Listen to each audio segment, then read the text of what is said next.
When a British monarch is crowned, an elaborate ceremony takes place which resembles the ritual crowning of King Solomon of ancient Israel. King Solomon ruled over ancient Israel and had extensive knowledge of the Kabbalah, which he used to communicate with demons.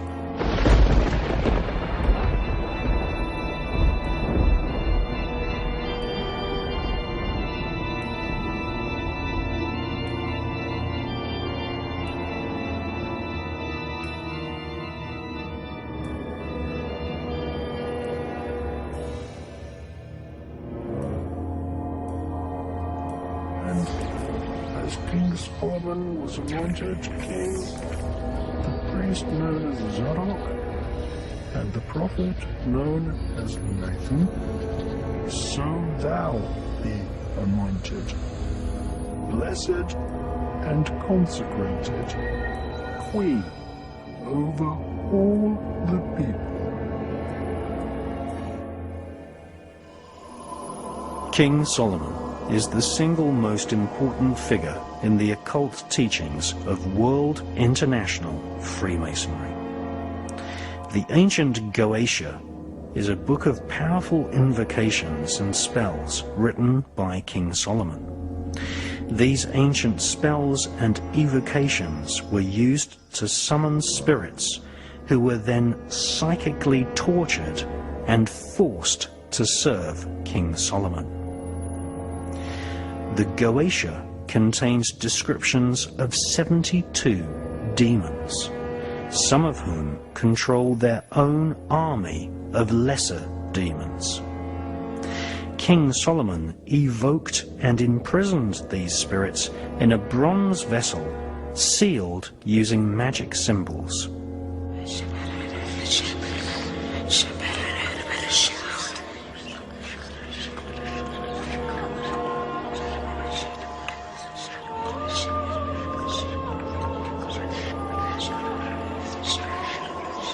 The Goética explains how the spirits can be compelled into obedience.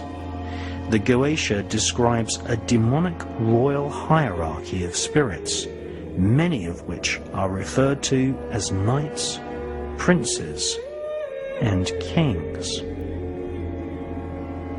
King Solomon ruled ancient Israel from the year 970 to 928 BC. Satanists, occultists, and Freemasons worldwide venerate the memory of King Solomon, who owned a magic ring engraved with a symbol called the Seal of Solomon.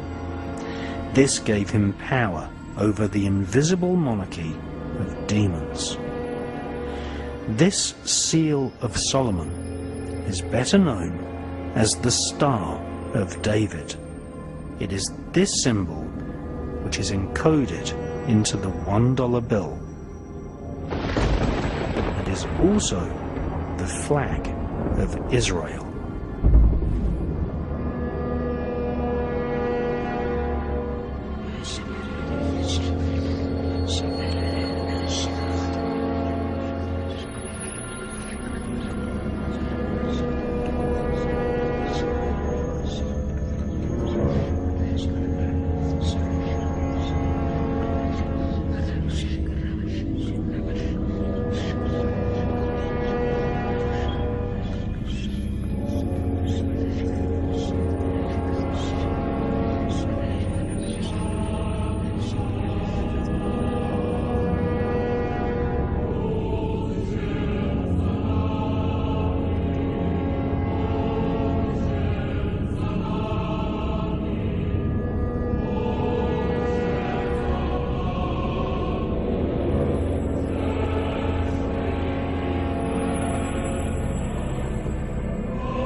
is this symbol which was used to invoke and control Asmodeus, one of the senior spirit kings in the infernal monarchy of hell.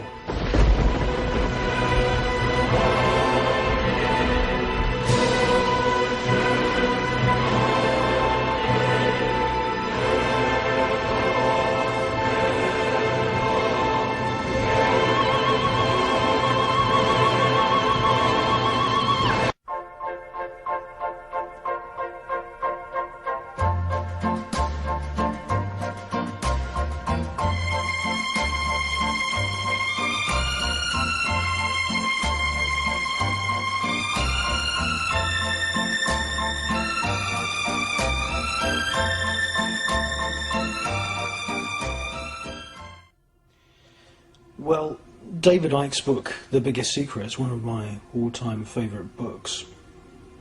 There is a section in there talking about a character called Pindar, who apparently is the boss of some of these satanic councils or satanic groups in America, and he also attends rituals in Europe. And according to some of the sources which David Icke used for his book, Pindar, this character, is otherwise known as the Marquis de Libou, or the Marquis of Libou.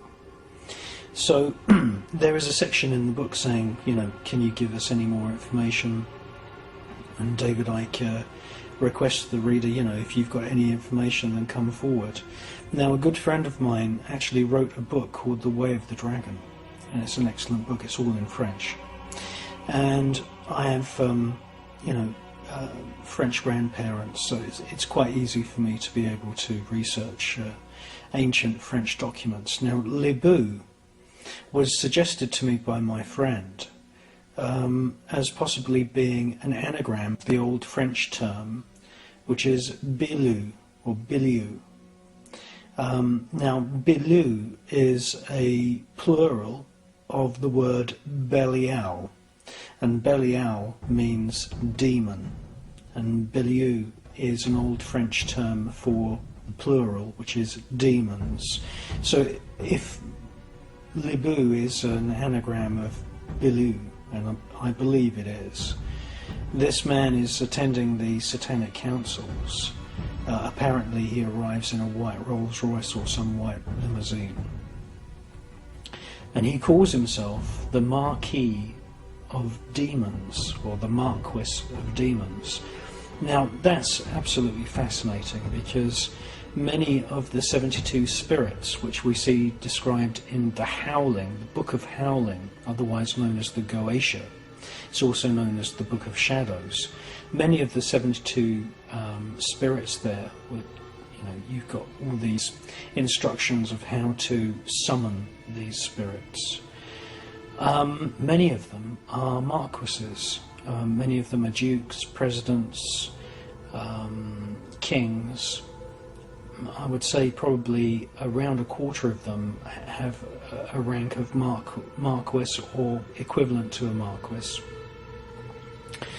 And if you conjure these spirits using the information which you find in the Goétia and also in other medieval grimoires, you will see that in your mind's eye these spirits often appear riding dragons or griffins, or they hold serpents in their hands, and at your command they will take the form of a human being.